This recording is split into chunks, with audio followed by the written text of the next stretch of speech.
મિત્રો આ પરિક્રમામાં માત્ર એવું કહેવાય છે કે અત્યારના યંગ જનરેશન ખૂબ આવે છે, એ આનંદ માટે આવતા હોય એવું નથી. આ પરિક્રમામાં આજે એક માજી મેળા છે, એ અત્યારના પરિક્રમા કરવા આવતા હતા અને અચાનક અમને મળ્યા એટલે ઘણી બધી વાતો કરી છે જે તમારા સાથે હવે શેર કરીએ છીએ. માં, ક્યાંથી આવો છો? સોમનાથ. અને શું નામ છે તમારું? મારું નામે જેવું છે. અરે મગર તો કહેવાય ને વાલીમાં. માં કેવડી ઉંમરના? 90. મિત્રો જો 90 વર્ષની ઉંમર છે. માં કેટલામી પરિક્રમા છે? આ પહેલી વહેલી. પહેલી વાળી પરિક્રમા. હા, હવે જવાનું છે તે કોઈ પરિક્રમા કરી આવું. હે બેન?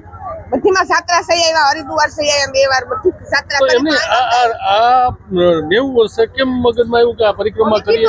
મારો દીકરો મારી વહુ કે હાલો માં અંદર થઈ ગયો ગરુડા તાતરી બાપાનો. અંદર વિના તો વાતો ન. ક્યારે શરૂ કરી પરિક્રમા? કેટલા વાગે? 8 વાગે. આજે. અને 12 કિલોમીટર હારી લીધું? હા. ઓ બાપ, 12 કિલોમીટરમાં અમે ઉભા છીએ. ગરુડા તાતરી ને મારા રામની ને ઉપરવાળાની દયા. સોમનાથ બાપાનું મંદિર ત્યાં લગન લખાણા. અચ્છા. ડોહીમાના પાકિસ્તાન. ઓહ. સોમનાથ બાપાનું ત્યાં લગન લખાણા. એમ માજીની હારે આપણે થોડીક વાર પરિક્રમા કરી લઈએ. તમે મિત્રો સહિત આવો માજી. હવે વિચાર કરો કે જે આ કેવી રીતે કઈ સ્પીડમાં માજી ચાલે છે. તમે કઈ નક્કી કરો કેટલા દિવસમાં પૂરી કરી પરિક્રમા? હા, હવારે વયું જાવું. એક દિવસમાં પૂરી કરવી? એક દિવસમાં પૂરી. એક દિવસમાં માજી એમ કે એક દિવસમાં પૂરી કરવી છે. ગિરનારી મહારાજની જય કીધી. હા, જય ગિરનારી બાપા. ગિરનારી મહારાજ કી જય. વાહ વાહ.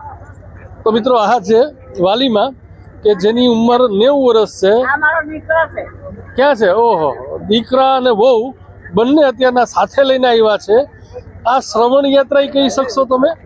અને અદ્ભુત સાહેબ એનો કોન્ફિડન્સ તો કે અત્યારે એમ કે છે કે હું આ યાત્રા છે એ એક જ દિવસમાં પરિપૂર્ણ કરીશ.